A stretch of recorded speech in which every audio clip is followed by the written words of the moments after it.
Charging by the friction, right.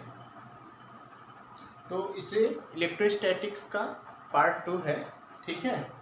तो charging by friction क्या होता है कि चार्जिंग बाय फ्रिक्शन के लिए देखो, charging by friction required rubbing of two objects, दो बॉडी को लेके उस पर रब करेंगे तो चार्ज होगा, ठीक है।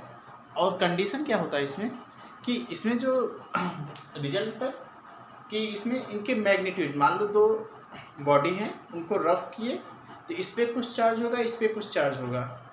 जो चार्ज आएगा रब करने के बाद जब चार्ज हो जाएंगे तो ऐसा नहीं कि इनमें इनके मैग्नीट्यूड टोटल चार्ज कंजर्व रहेंगे, चार्ज में कोई भी हेरफेर नहीं होगा, ठीक है।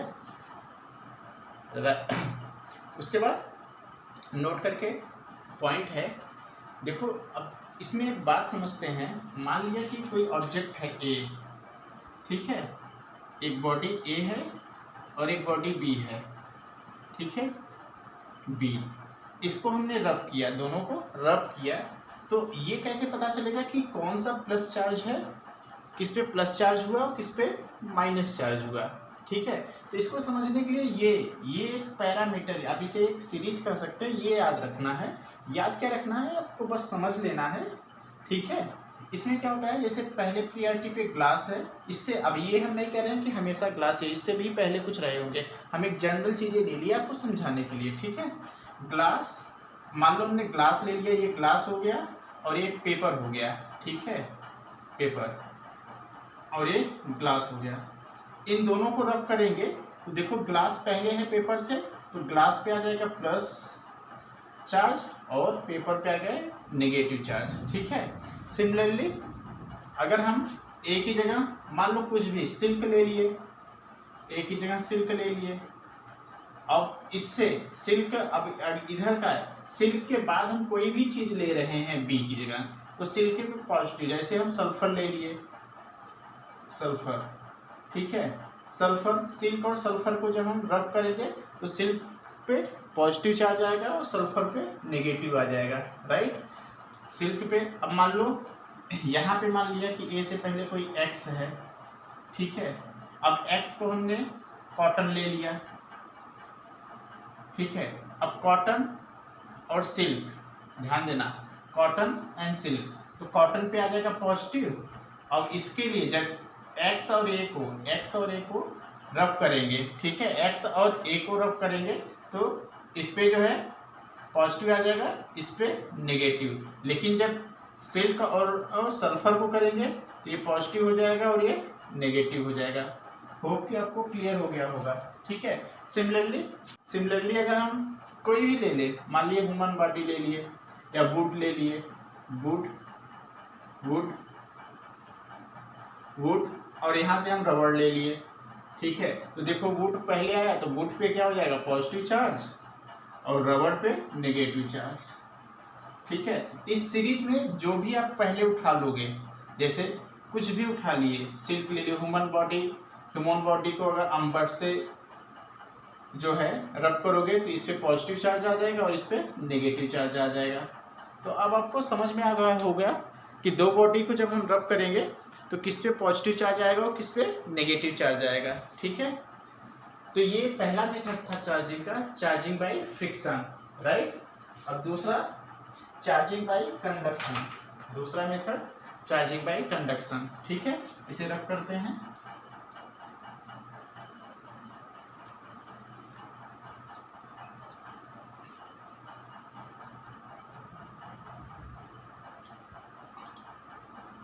Charging by conduction, charging by conduction. ये एक बात बताओ, कंडक्शन, चार्जिंग बाय कंडक्शन का मतलब है direct contact of two body, direct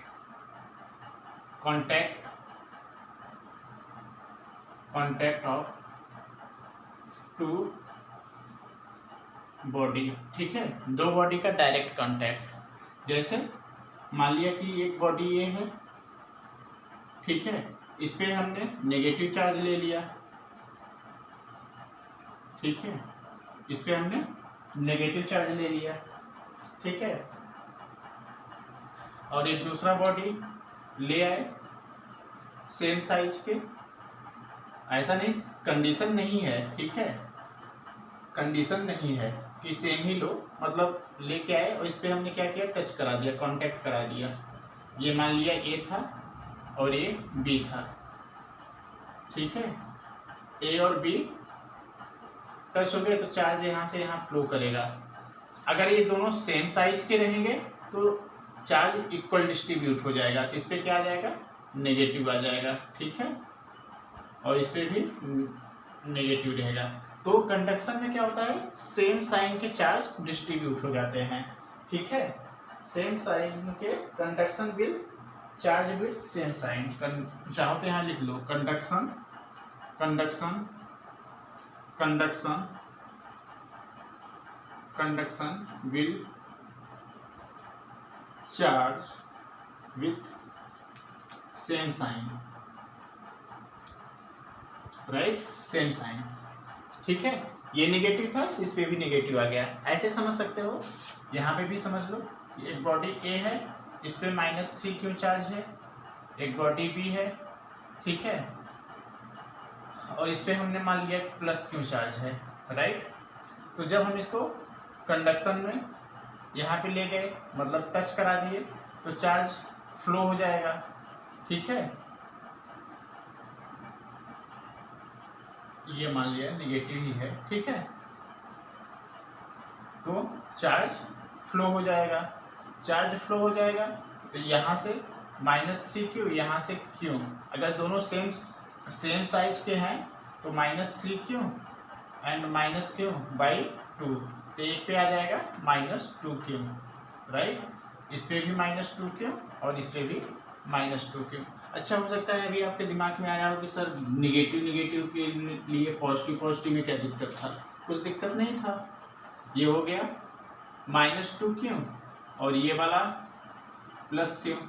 तो अब चार्ज क्या होता है, चार्ज जो है फ्लो करता है हाई लेवल से लो लेवल, इधर से फ्लो कर जाएगा, इसमें आ जाएगा, ठीक है, तो -2q + q /2 क्या आ जाएगा, -q, ठीक है, इस पे भी -q और इस पे भी -q, राइट।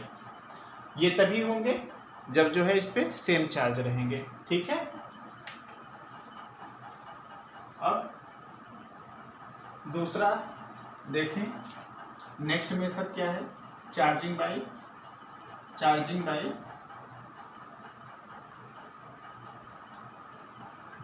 चार्ज फ्लो करने का मतलब, एक मैंने बात बोला कमेंट में, चार्ज फ्लो होने का मतलब ये है कि चार्ज जो है बैलेंस हो जाता है। अगर दो बॉडी को कांटेक्ट में रखें, जो अभी हमने बोला कि charge flow from high level to low level, ये कहने ऐसा कहीं लिखे मिलेगा नहीं आपको, ये एक एनालॉजी है समझने का, कि अगर दो बॉडी हैं सेम साइन के, ठीक है, इस पे मान लो 3 क्यू चार्ज है, इस पे 5 क्यू चार्ज है, ठीक है, 5, तो क्या जब इनको हम कांटेक्ट में लाएंगे तो अगर सेम साइज के हैं तो क्या होंगे, एक पे इस पे जो चार्ज आएगा, मान लिया कि बॉडी ए है और ये बी है, इस पे जो चार्ज आएगा, इस वाले पे इस पे जो चार्ज आएगा वो कितना आएगा, 3q + 5q/2, और इस पे भी 3q + 5q/2, same charge. Clear हो गया बात। तो अब क्या कहने का मतलब यही था कि बैलेंस हो गया, इधर से चार्ज इधर शिफ्ट हो गया, ठीक है, और कुछ नहीं, right, okay. Charging by induction,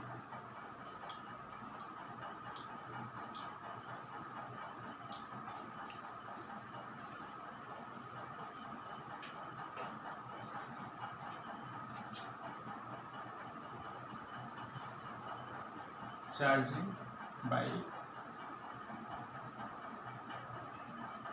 induction. अब यहाँ पे इंडक्शन का मतलब होता है विदाउट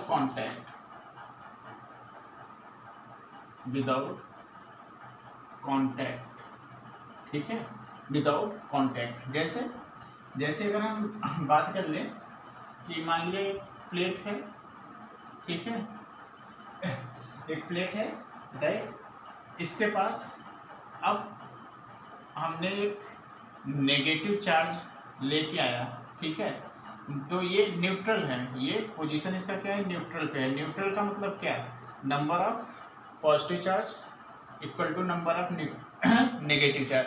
तो जैसे हम इधर इसके पास ले आएंगे तो यहाँ पे जो नेगेटिव चार्ज होगा वो इधर शिफ्ट हो जाएगा, ठीक है, जो इधर, और जब चार्ज नेगेटिव शिफ्ट होगा तो जहाँ से चार्ज नेगेटिव शिफ्ट होता है वहाँ पे पॉजिटिव आ जाएंगे, तो इसके पास पॉजिटिव आ जाएंगे। तो यहाँ पे समझो कि जो नियर पॉइंट होता है इसके, उस पर पॉजिटिव चार्ज आता है, जो फार पॉइंट होता है उस पर जो है नेगेटिव चार्ज आता है। अब एक न्यूट्रल हमने एक प्लेट और लिया और इससे टच कराया इस तरह से, इस सिचुएशन में इसको हम रिमेन सेम रखे रहेंगे, ठीक है, यहाँ पे, ठीक है, इस पे पॉजिटिव और इस पे नेगेटिव। तो इसको जैसे ही हम टच कराएं क्या होगा, नेगेटिव इधर शिफ्ट हो जाएगा, राइट। तो इस पे क्या, अब शिफ्ट कराने के बाद हमने ये देखा कि ये नेगेटिव तो अभी हम लिए हैं, इस पे जो है पॉजिटिव चार्ज आ गया, और यहाँ पे भी, क्योंकि अब यहाँ से नेगेटिव चार्ज इधर शिफ्ट हो चुका है, इस पे भी पॉजिटिव आ गया और नेगेटिव चार्ज इधर आ चुका है, ठीक है। तो किसी भी प्लेट को पॉजिटिवली चार्ज करने के लिए ये प्रोसेस है। आपसे क्वेश्चन आ सकता है कि आप किसी एक प्लेट को किस तरह से पॉजिटिव चार्ज बना सकते हो। तो ये देखो, इस वाले प्लेट को हमने पूरी तरह से पॉजिटिव चार्ज बना दिया, ठीक है।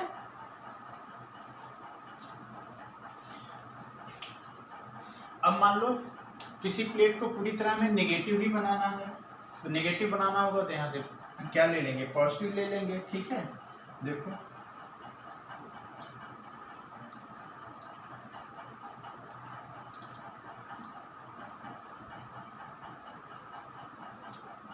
जैसे वही प्लेट है, इस पे हमने यहाँ पे पॉजिटिव चार्ज ले आया, राइट। तो जैसे ही पॉजिटिव चार्ज ले आया तो क्या होगा इसमें कि यहाँ से जो पॉजिटिव होंगे वो इधर शिफ्ट हो जाएंगे, राइट, ये नेगेटिव रहेगा, ठीक है। अब हम क्या करेंगे, अब इसको हम अर्थिंग कर देंगे। अर्थिंग क्या होता है कि यहाँ से इलेक्ट्रॉन्स जाएंगे और इलेक्ट्रॉन्स एक्सेस, अर्थ में जो है एक्सेस इलेक्ट्रॉन होते हैं, ठीक है, एक्सेस इलेक्ट्रॉन्स, राइट। तो ये जाके इसे न्यूट्रल कर देंगे और यहाँ पे नेगेटिव आ जाएंगे। अब कह दोगे कि न्यूट्रल हो गया तो नेगेटिव कैसे हो गया, तो क्योंकि कंटिन्यू यहाँ से इलेक्ट्रॉन्स जाते रहेंगे ना, तो इस पर क्या आ जाएगा, नेगेटिव चार्ज आ जाएगा, ठीक है। तो ये था इंडक्शन, राइट, क्लियर। अब हम बात करते हैं जो है नेक्स्ट टॉपिक इसका कूलम्ब्स लॉ, ठीक है।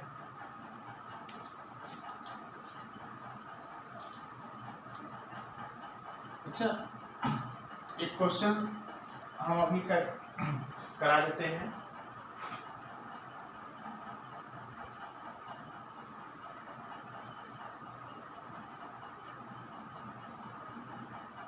क्वेश्चन है, how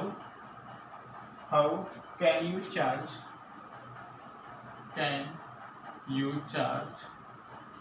how can you charge a metal sphere positively,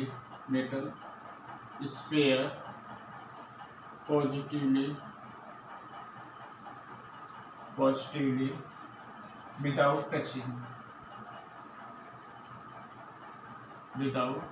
touching, ठीक है। तो अभी हमने कराया था आपसे, कोई मेटल है, ठीक है, स्फीयर है मेटल का, अब इसको पॉजिटिव चार्ज कराना है, तो यहाँ पे क्या लाएंगे, एक मान लिया रॉड ले आए जिसपे नेगेटिव चार्ज है, ठीक है, इस पे नेगेटिव चार्ज ले, यहाँ से क्या होंगे, यहाँ से इलेक्ट्रॉन्स इधर ये शिफ्ट हो जाएंगे, ठीक है। एक दूसरा स्फीयर ले आएंगे और इससे टच कराएंगे तो ये नेगेटिव चार्ज इधर शिफ्ट हो जाएंगे, ठीक है, ये नेगेटिव चार्ज इधर शिफ्ट हो जाएंगे। तो इस पर क्या आ जाएगा, यहाँ पे पॉजिटिव पॉजिटिव आ जाएगा। अभी मेटल वाले प्लेट में हमने समझाया, ठीक है, क्लियर।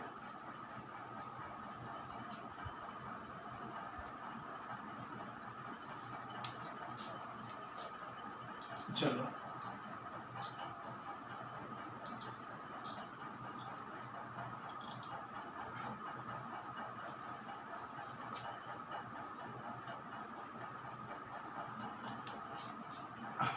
अब बात करते हैं कूलम्स लॉ, ठीक है।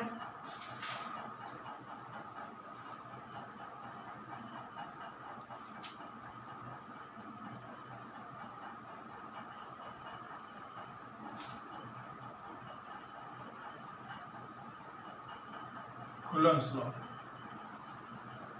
कूलम्स लॉ क्या होता है कि दो चार्ज, पहली चीज it is applicable only for, it is applicable only for point charge, point charge, ठीक है। ये हम पॉइंट चार्ज के लिए ही यूज करेंगे, ठीक है, right. It is applicable only for point charge. अगर बात करें कि भैया ठीक है, तो हमने ये मान लिया कि पॉजिटिव चार्ज Q1 है और एक पॉजिटिव चार्ज Q2 है, ठीक है, राइट। अब मजे वाली बात ये है कि इनके बीच की डिस्टेंस हमने d मान लिया, ठीक है। तो इस पे फोर्स F21 इस साइड लगेगा, रिपल्सन हो जाएगा। इस पे फोर्स F12 हो जाएगा इस साइड, ठीक है। तो F12 क्या होगा, F12 को हम कैसे लिखते हैं, force due to charge Q, force on Q1 due to Q2। F21 है, इसका मतलब force on Q2 due to Q1। अगर हम इनके डायरेक्शन अलग अलग हैं लेकिन magnitude F12 equal to F21 equal to F, right. अब अगर बात करें हम, ठीक है,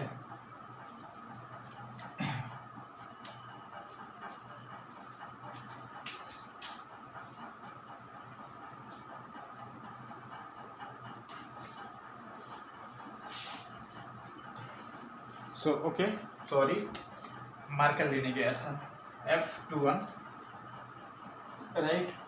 तो अब ये F8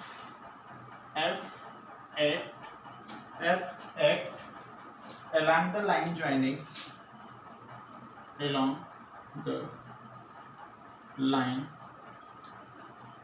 joining center of two charges, center of two charges, ठीक है। ये जो फोर्स होगा, ये जो line joining centre of two charges, dotted line दिखाई दे रहा है, इसी पे कहीं पे रहेगा, ठीक है। ये नहीं कि इधर इधर या इधर, क्लियर हो गया बात, ठीक है। इन्हीं पे कहीं पे रहेगा, ठीक है। तो अब ये बात तो समझ में आ गया, ठीक है, कि F12 क्या है, F21 क्या है, F1 F2 मैग्नीट्यूड में सेम होते हैं बट डायरेक्शन अपोजिट होते हैं। You can also write F12 equal to minus F21। अब ये डायरेक्शन हमने मैग्नीट्यूड हटा दिया, ठीक है। चलो नोट कर लो इसे, ओके। अभी ये खत्म नहीं हुआ है,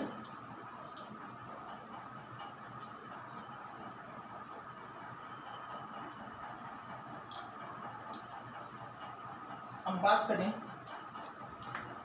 कि चार्ज ये Q1 और ये चार्ज Q2, इनके बीच की डिस्टेंस d है और इनके बीच एक एट्रैक्टिव या रिपल्सिव फोर्स लगेगा, ठीक है। तो force F1 directly proportional multiplication of charge Q1 and Q2, F2 is 1 inversely proportional square of the distance between them, right. तो इन दोनों इक्वेशन को साथ में लिखोगे तो Q1 Q2 अपॉन में डी स्क्वायर, राइट। अब F directly proportional Q1 Q2 upon में डी स्क्वायर, तो F equal to K Q1 Q2 upon में D square, where K is constant. इन कांस्टेंट अभी क्या कांस्टेंट है वो बात करेंगे। और K की जो वैल्यू होती है, K की वैल्यू होती है 9 × 10⁹ न्यूटन मीटर स्क्वायर अपॉन में कूलम स्क्वायर। वैसे K की वैल्यू 1/4 पाई एप्सिलॉन नॉट, ठीक है। एप्सिलॉन नॉट क्या होता है? Epsilon not permittivity of free space, permittivity of free space, permittivity of free space, right, permittivity of free space, ठीक है, ओके। तो आप इसे नोट कर लो, ठीक है, नोट करो, फिर आगे बात करते हैं। कांस्टेंट होता है, इसे डाइलेक्ट्रिक कांस्टेंट बोलते हैं, ये भी याद रखना। It is also known as dielectric constant, ठीक है। तो अगर बात करें हम, जिसे नोट कर लो, तो आपको रिजल्ट में क्या याद रखना है? ये फार्मूले याद रखना है, ठीक है। अभी क्लास आप जो है टेंशन लेने की कोई बात नहीं है, ठीक है। अभी हम बहुत सारे न्यूमेरिकल्स कराएंगे, अभी बस हम फंडामेंटल आपको फार्मूले रिवाइज करा रहे हैं। बहुत सारे लोग हैं, ठीक है, जिन्हें ये सब पता है, मुझे पता है, लेकिन जब हम इनको करा लेंगे और फिर न्यूमेरिकल्स कराएंगे तो आपको वाकई में बहुत सारी चीज़ें सीखने को मिलेगा, ठीक है। और बहुत भी ऐसे बच्चे हैं जो नहीं जानते हैं, तो हमें सबको लेके ही चलना है, ठीक है। तो अभी रब कर रहे हैं,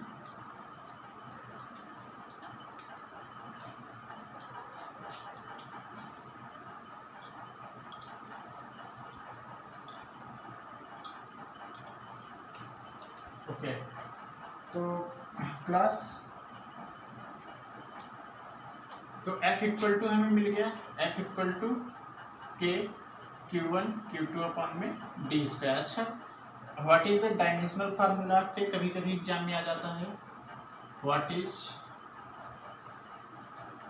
dimensional formula of K means 1/4 pi epsilon naught, इसका भी पूछ लिया, ठीक है। तो कैसे निकालोगे? K equal to F d square upon में Q1 Q2। अब F का क्या होता है डायमेंशनल फार्मूला, पता है तो ठीक है, नहीं पता तो F फोर्स मास इंटू के एक्सीलरेशन M L T के पावर -2 इंटू के L distance L square upon में, अभी कल कूलम चार्ज का हमने लिखवाया था, क्या अगर याद हो लास्ट क्लास में, Q I equal to Q by T, A T, right. तो यहाँ से A T और A T, ठीक है। तो यहाँ से आ जाएगा M L 3T के पावर -2 अपॉन में A के पावर 2 T के पावर 2, तो ऊपर गया ये, तो हो जाएगा M L 3 A के पावर -2 एंड T के power -4। This is the dimensional formula of 1/4 pi epsilon not, ठीक है, क्लियर। 1/4 पाई एप्सिलॉन नॉट और K, क्लियर, नोट कर लो इसको।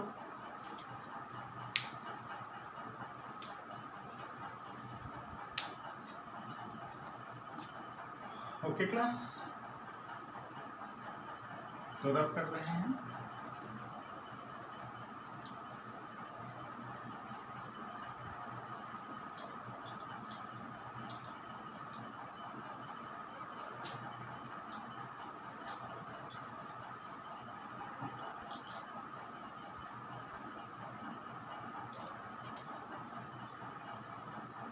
अगला Coulomb's law in vector form, ठीक है।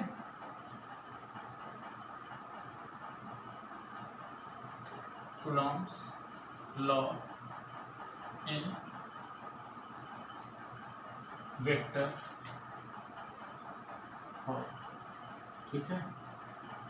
Coulomb's law in vector form. तो अब Coulomb's law in vector form, फिर से वही चीज़, हमने दो point charge Q1 and Q2 ले लिया, ठीक है। इनके बीच एक फोर्स इस लाइन पे ही एक्ट होगा, ठीक है। तो अब मान लिया फोर्स F12 फोर्स, अब इसका मतलब क्या है, force on charge Q1 due to Q2 equal to K Q1 Q2 upon में अब R12 का क्यूब, ठीक है। R12 का क्यूब, राइट। अब इसी को जैसे अब मान लो किसी वेक्टर फॉर्म में लिखने के लिए दो चीज होता है, मैग्नीट्यूड एंड डायरेक्शन। डायरेक्शन को हम यूनिट वेक्टर से लिखते हैं, A vector equal to vector A upon में डिटर्मिनेंट ऑफ ए, ठीक है। वेक्टर ए अपॉन में डिटर्मिनेंट ऑफ ए, तो हम यहाँ पे R12 ये लिख दिए। इसी को हम ऐसे भी लिख सकते हैं, अगर बात आपको समझ में आ जाए तो। ध्यान दो, K Q1 Q2 अपॉन में R12 का स्क्वायर इंटू के वेक्टर R12 अपॉन में है क्या R12, ठीक है। एक ये भी तरीका है लिखने का, right. Clear.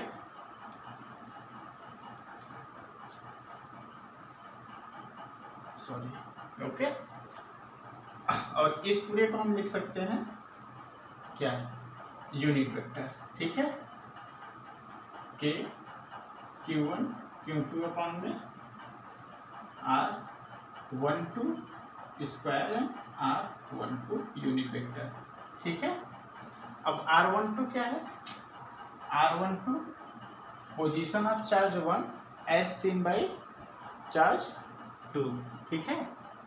Position of charge 1, position R12 है क्या, R12 है position of charge Q1 as seen by Q2 या ऑन Q2, ठीक है, राइट। सिमिलरली F21 भी लिख सकते हो, F21 के यहाँ पे F21 को क्या लिख सकते हो, R21 अपॉन में R21 यहाँ पे 21 हो जाएगा। क्लियर, ठीक है क्लास, ओके। अब नोट कर लो इसे। कभी कभी डायग्राम फार्मूला आपको कुछ, एक मिनट रब कर दूं मैं इसे, देखो अगर नहीं समझ में आया तो मैं लिख देता हूँ।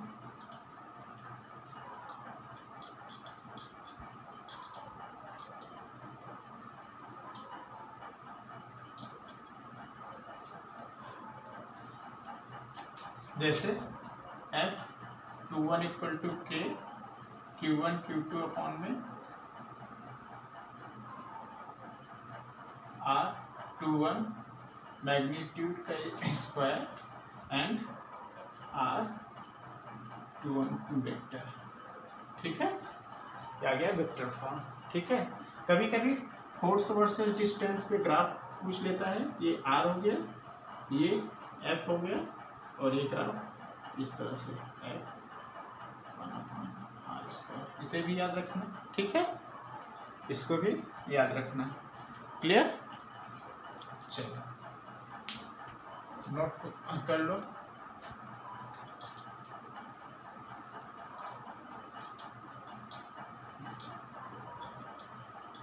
अब स्टार्ट करते हैं न्यूमेरिकल्स, ठीक है।